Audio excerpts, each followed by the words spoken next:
허락하신 하나님의 말씀은 사도행전 20장 25절로 38절까지의 말씀입니다. 보라, 내가 여러분 중에 왕래하며 하나님의 나라를 전파하였으나 이제는 여러분이 다 내 얼굴을 다시 보지 못할 줄 아노라. 그러므로 오늘 여러분에게 증언하거니와 모든 사람의 피에 대하여 내가 깨끗하니 이는 내가 꺼리지 않고 하나님의 뜻을 다 여러분에게 전하였음이라. 여러분은 자기를 위하여 또는 온 양떼를 위하여 삼가라. 성령이 그들 가운데 여러분을 감독자로 삼고 하나님이 자기 피로 사신 교회를 보살피게 하셨느니라. 내가 떠난 후에 사나운 이리가 여러분에게 들어와서 그 양떼를 아끼지 아니하며 또한 여러분 중에서도 제자들을 끌어 자기를 따르게 하려고 어그러진 말을 하는 사람들이 일어날 줄을 내가 아노라. 그러므로 여러분이 일깨어 내가 3년이나 밤낮 쉬지 않고 눈물로 각 사람을 훈계하던 것을 기억하라.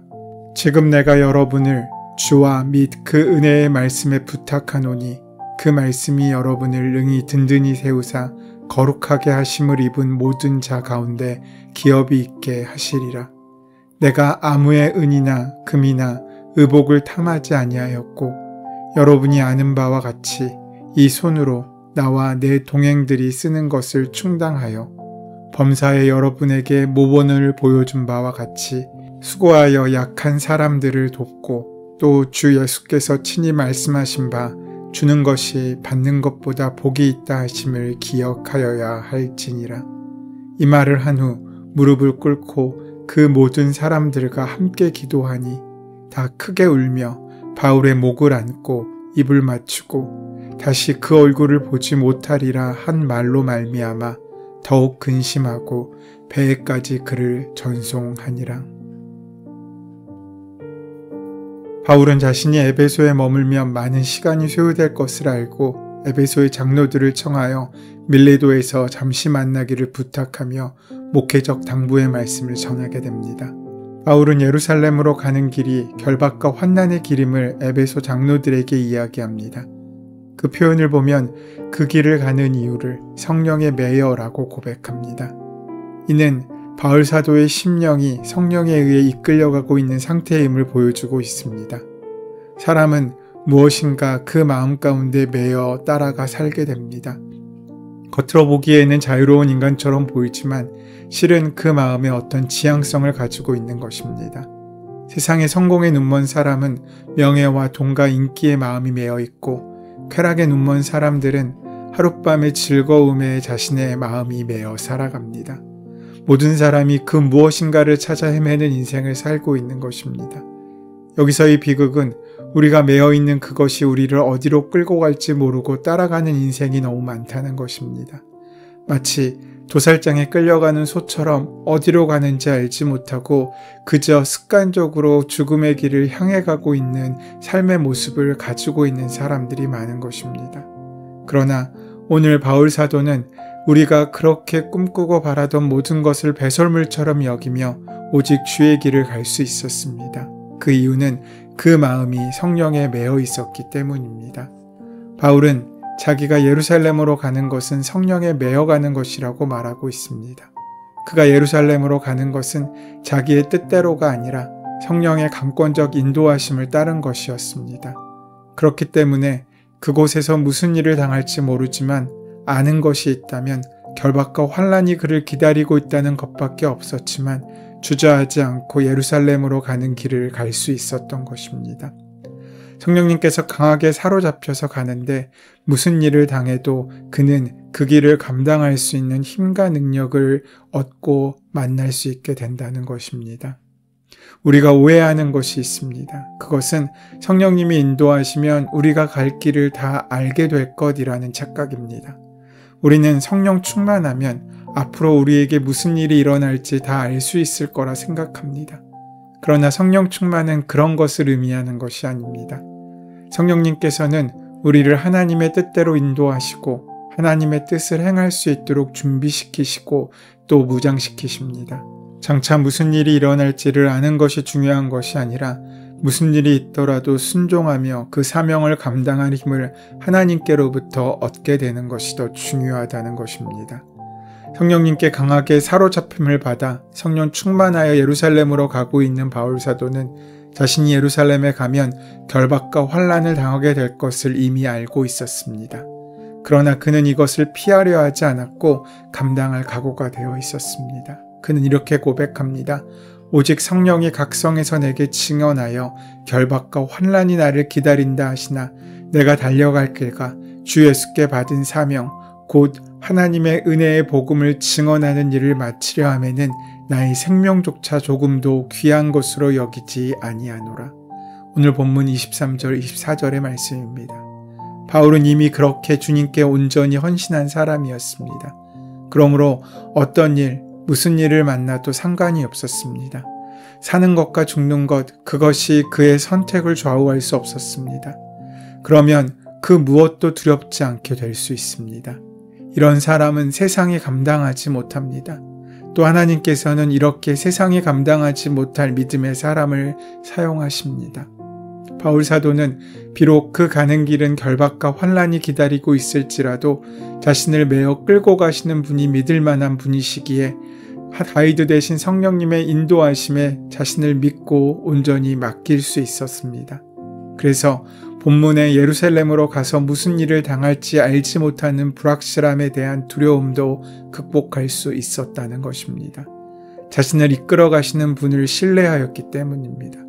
그리고 성령님께서 이끄시는 사명의 길을 걸어가기 위해 자신의 모든 것을 주님 앞에 온전히 내려놓았습니다. 26절에서 바울은 이렇게 말합니다. 그러므로 오늘 여러분에게 증거하거니와 모든 사람의 피에 대하여 내가 깨끗하니. 바울이 모든 사람의 피에 대하여 깨끗하다고 말한 것은 자신은 사명을 다했으므로 이제 어느 누가 심판을 받는다 해도 자신에게 책임이 없다는 엄숙한 선언이었습니다. 그는 무책임하였기 때문에 이렇게 말하고 있는 것이 아닙니다. 그는 세상 누구에게나 주저함 없이 복음을 전했습니다. 또 최선을 다하여 그 복음의 말씀을 전했습니다. 바울은 모든 사람의 피에 깨끗하다 할 만큼 하나님의 뜻을 다 전했다고 지금 말하고 있는 것입니다. 전해야 할 말씀을 사람의 눈치를 보느라 전하지 못한 적이 없었습니다. 여러분들에게 듣기 좋은 말만 해주는 사람이 좋은 친구일 수 없습니다. 정말 해야 하는 말, 하기 어려운 말, 사랑의 마음을 담아 할 수 있는 사람이 바로 좋은 친구입니다. 때론 아프고 때로는 그 마음이 상할 수 있지만 그 말이 결국 우리의 인생을 살릴 수 있게 되기 때문입니다. 신앙생활을 제대로 못하는 사람에게 책망하고 바른 말을 해주는 것은 그 영혼을 살리는 일입니다. 듣기에 거북하다고 해서 말하지 않는다면 그 사람의 영혼에 대하여 하나님의 책임을 우리는 추궁당하게 될 것입니다. 목사는 하나님께서 주신 사명을 따라 주저함 없이 말씀을 선포하고 권면하고 책망할 줄 알아야 하는 사람입니다. 그리고 성도들은 서운하게 생각하지 않고 그 말씀을 기꺼이 받아들여 믿음으로 바로 서기를 힘쓰며 살아갈 수 있어야 합니다. 이제 바울 사도는 에베소 장로들과 다시 만날 수 없음을 전하면서 자신의 설교를 마무리합니다. 이는 자신의 죽음을 통해 복음을 전하게 될 것임을 염두에 둔 발언이라고 볼 수 있습니다. 바울 사도는 에베소에 머물며 자신이 만난 모든 사람들에게 힘써 하나님의 말씀을 전파하였기에 그들의 피에 대하여 자신이 깨끗하다고 이야기하고 있는 것입니다. 여기서 사도 바울이 꺼리지 않고 하나님의 뜻을 전했다고 고백하고 있는데 이것은 그가 하나님의 뜻을 전함에 있어서 결코 물러서거나 타협하지 않았음을 의미하는 말씀입니다. 하나님께 말씀을 맡은 자들에게 가장 큰 고민은 말씀을 가감없이 전하는 것의 위험성입니다. 하나님의 말씀의 가치에서 벗어난 사람들의 마음에 하나님의 뜻을 온전히 전하였을 때 그것을 자신을 향한 위협과 공격으로 또 오해와 질타로 여길 수 있게 되기 때문입니다. 오히려 선하고 바른 말 때문에 한 사람의 마음을 잃을 수 있고 누군가에게 미움을 당할 수도 있다는 것입니다. 바울 사도는 그것을 이미 경험했습니다. 그럼에도 사도 바울이 하나님의 뜻을 전하기에 물러서지 않았습니다. 이는 하나님께서 사도 바울을 통해 영혼 구원을 이루어 가게 하실 것이며 자신이 전한 복음을 거부한 자들의 핏값에 대하여 바울 사도에게 책임을 묻지 않으실 것을 그가 온전히 믿었기 때문입니다. 그래서 때론 어느 곳에서는 믿는 자들이 많이 생기는 사역의 열매를 풍성히 맺기도 하였지만 반대로 어떤 곳에서는 핍박과 환난 가운데서도 열심히 사역하였지만 결실하는 숫자가 많지 않은 경우도 있었습니다. 하지만 그는 그러한 결실의 숫자와 상관없이 신실한 증인으로 살아가는 것이 자신의 사명임을 온전히 인지하고 있었습니다. 이것은 오늘 우리에게도 마찬가지입니다. 때론 어떤 교회에서 많은 교인들이 몰리기도 하고 어떤 교회에는 평생 손가락에 꼽히는 교인들만 모이기도 합니다. 어떤 선교사님들은 한 명도 주님께 이끌지 못하고 그저 그리스도인으로 그 땅에 살아가기만 하는 곳도 있습니다. 그러나 하나님께서는 그날 우리로 하여금 얼마나 많은 사람을 주님께 이끌었는지 숫자로 평가하시는 것이 아니라 하나님께서 세우신 그곳에서 얼마나 가감없이 하나님의 선하신 뜻과 복음을 진실되게 전파하고 그 복음에 합당한 삶을 살았는지에 대하여 물어보실 것입니다. 그러므로 우리는 하나님의 선하신 말씀을 내 입술과 삶으로 많은 사람에게 전하며 그 결과는 하나님의 뜻에 온전히 맡기고 낙심하지 말아야 합니다. 사도 바울은 이제 자신이 떠난 뒤 교회에 찾아올 이단과 거짓 교사의 위험성을 경계하며 하나님께서 피로 사신 교회를 섬기는 감독자된 장로들에게 맡겨진 양떼를 잘 지키기 위해 주의하라고 말씀하고 있습니다. 그리고 그들에게 그 사명의 자리에 장로님들을 세우신 분들이 바로 성령님이심을 다시금 기억하게 하십니다. 오늘 본문 38절을 보면 바울 사도는 다시 못한다는 말로 인해 에베소 장로들은 큰 슬픔에 처했고 그 사기가 저하되었음을 볼 수 있습니다. 그러나 바울 사도는 자신이 그들을 에베소의 지도자로 세운 것이 아니라 그 이면에 성령 하나님께서 예수 그리스도의 핏값을 주고 사신 교회를 섬기도록 사명과 소명으로 주신 직분자들을 세우셨음을 기억하라고 말씀하고 있습니다. 마찬가지로 오늘 우리를 각자의 섬김의 자리에 서게 하신 분은 성령 하나님이십니다. 물론 그 과정 속에서 자의나 타의로 섬김의 자리에 계신 분들도 있을 것입니다. 그러나 각 사람의 마음속에 주 예수 그리스도를 믿게 하시고 그분의 핏값 주고 사신 교회를 사랑하게 하시고 어떤 경로를 통해서든 그 교회를 섬기게 하신 분은 동일한 성령 하나님이심을 우리는 믿고 신뢰할 수 있어야 합니다.